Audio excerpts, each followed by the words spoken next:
Manga One Piece Chapter 1025 diawali dengan memperlihatkan pertengkaran Luffy dan Momo, yang mana Luffy ingin segera berangkat ke atas gunung Onigashima demi untuk menghadapi dan mengalahkan sang makhluk terkuat di dunia. Terlebih lagi, dalam waktu 15 menit, Pulau Onigashima akan segera mendarat di atas ibu kota bunga. Oleh sebab itu, Luffy ingin bergegas terbang ke Pulau Onigashima supaya mencegah hal-hal yang tidak diinginkan terjadi. Momo yang mendapatkan instruksi dari Luffy malah disibukkan dengan ketakutannya dengan ketinggian, yang efeknya membuat tubuhnya kaku dan gemetar. Masih di tempat yang sama, Shinobu dan sebagian anak buah Law yang lain hanya bisa diam membisu melihat pertengkaran di antara keduanya.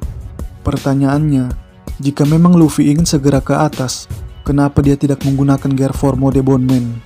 Jawabannya, mungkin Luffy ingin menghemat tenaga dan staminanya sebelum menghadapi sang Yonko, agar ketika ia nanti bertarung dengan Kaido, kondisi tubuhnya masih dalam keadaan fit 100%. Dan menurutku, salah satu alasan Luffy meminta Momo untuk menerbangkannya ke Pulau Onigashima dikarenakan status Momo yang merupakan calon shogun negeri Wano. Dan sebagai calon shogun, sudah seyogianya lah bertarung di garis depan menghadapi sang penjajah, yang dalam hal ini Kaido. Sebab bagaimana bisa Momo disebut calon shogun jika dalam suatu pertempuran selalu berada di belakang, padahal ia adalah pimpinan dari pasukan aliansi. Apalagi Momo yang sekarang bukanlah Momo yang dulu, alias dia sudah dewasa. Maka dari itu, Momo harus berjuang untuk menyelamatkan penduduk negeri Wano dari kebinasaan. Sementara itu, di atas gunung Onigashima, Kaido berhasil menyerang Yamato dengan jurus standar Bagua. Akan tetapi, Yamato dengan sigap mengantisipasinya dengan jurus pertahanannya, yang dia beri nama Kagamiyama, yang artinya gunung cermin. Melihat jurus Yamato ini, mengingatkanku dengan jurus karakter-karakter One Piece yang lain, yang juga dapat melapisi tubuhnya dengan kemampuan buah iblisnya, seperti Galdino, Cracker, Perospero, dan yang lainnya. Namun, kemampuan Yamato dalam melapisi tubuhnya dengan sebuah perisai terbilang paling unik di antara yang lain, disebabkan buah iblisnya yang bertipe Zoan. Sedangkan karakter-karakter yang saya sebutkan sebelumnya semuanya memiliki kemampuan buah iblis Paramecia, yang artinya untuk saat ini satu-satunya yang bisa melapisi tubuhnya dengan kemampuan buah iblis tipe Zoan-nya ialah Yamato seorang, yang pastinya bersumber dari kemampuan khusus dari kekuatan buah iblis mythical Zoan-nya. Dan setelah berhasil mengelabui Kaido, Yamato dengan beringasnya menyerang kepala ayahnya hingga membuat kepala Kaido mencium tanah air beta. Pasca diserang oleh anaknya sendiri, Kaido berusaha menyadarkan Yamato bahwa para samurai takkan pernah menganggap dirinya sebagai rekan dari mereka, mengingat ia adalah anak biologis dari Kaido, yang notabene-nya merupakan musuh utama dari para samurai pengikut klan Kozuki. Yamato yang mendengar petua tersebut sama sekali tidak peduli dengan nasihat dari ayahnya, sebab ia berjuang bukan karena ingin diakui oleh para samurai negeri Wano sebagai rekan dari mereka, melainkan semata-mata hanya untuk mewujudkan wasiat terakhir dari idolanya, yaitu Kozuki Oden, untuk membuka perbatasan negeri Wano. Kaido yang ingin menjadikan Yamato sebagai shogun tidak mau kalah dengan anaknya dalam hal apapun, baik itu soal kekuatan maupun keinginannya yang harus dituruti. Hal itu dapat dilihat dari ngototnya Kaido mengajak anaknya kembali ke jalan yang benar menurut keyakinannya, sampai-sampai membuat Kaido menyerang psikis dari Yamato bahwa orang-orang yang telah berbuat baik kepadanya semuanya telah mati, termasuk ketiga para samurai yang pernah dikurung bersamanya di dalam goa. Tetapi bukan Yamato namanya jika ia langsung menyerah di tengah jalan. Jadi walaupun ia dihajar habis-habisan oleh ayahnya, hal itu tidak akan membuat prinsipnya goyah sedikit pun. Dan dari pertarungan mereka berdua, terdapat suatu hal yang menarik, dan yang paling menarik perhatianku adalah yaitu yang berkenaan dengan ucapan Kaido kepada anaknya sendiri, bahwa Yamato adalah keturunan Oni. Pertanyaannya, apakah Ulti dan Pekuan juga termasuk keturunan dari ras Oni?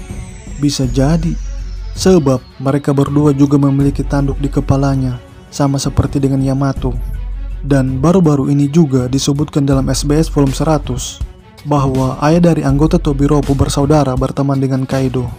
Mungkin ayah dari Ulti dan Pekuan juga keturunan dari ras Oni.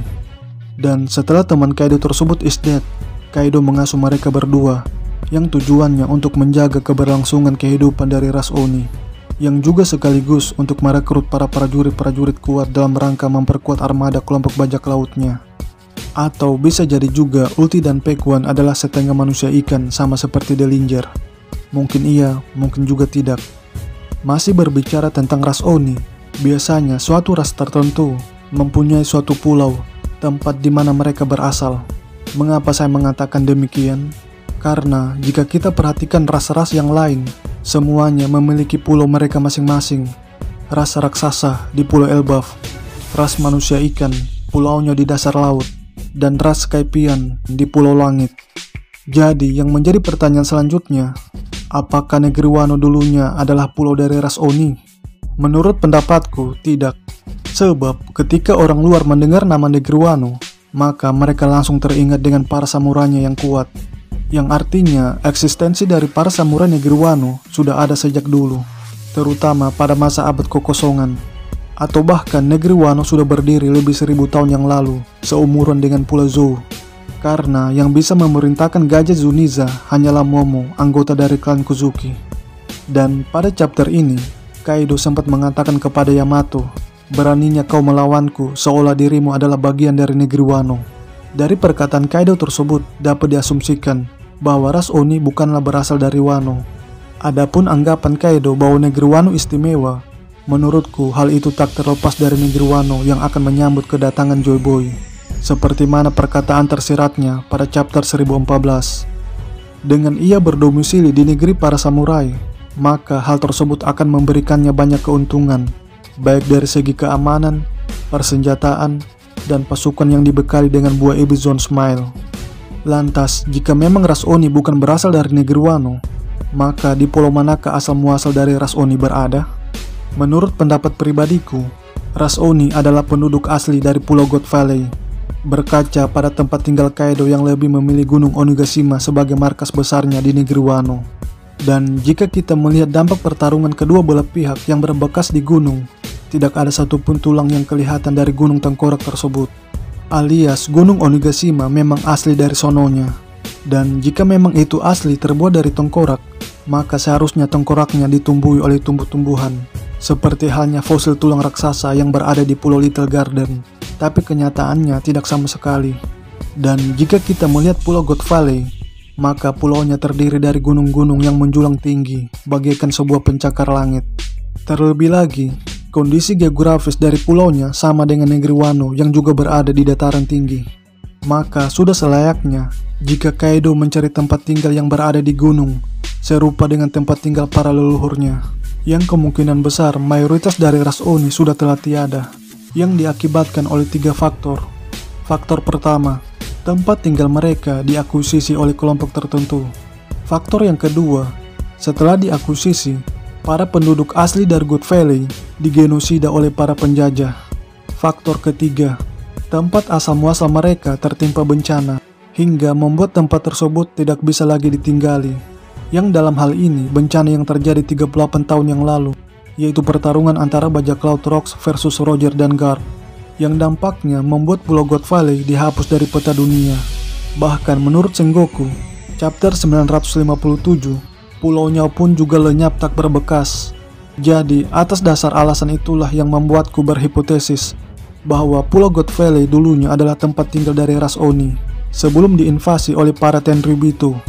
Tapi ini hanyalah teoriku semata, yang bisa benar dan bisa juga salah. Shin beralih di luar Onigashima, yang mana akhirnya Momo bisa terbang sambil memejamkan kedua matanya. Pertanyaannya, apakah anak buah Lau juga ikut menunggangi Momo? Karena yang diperlihatkan hanyalah Shinobu yang melihat Momo terbang di udara.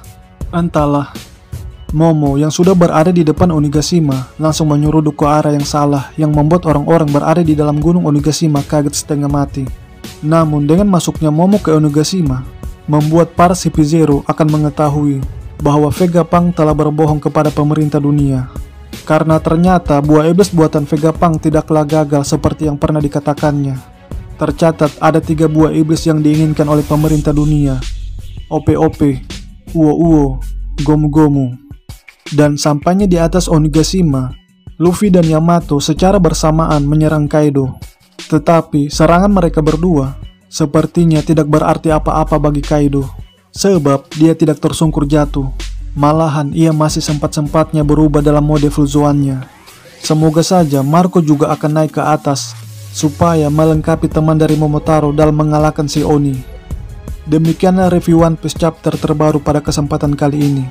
Lebih dan kurangnya mohon dimaafkan. Bagi teman-teman yang telah menonton video ini, kritik dan sarannya akan selalu diterima. Dan terima kasih banyak atas dukungannya.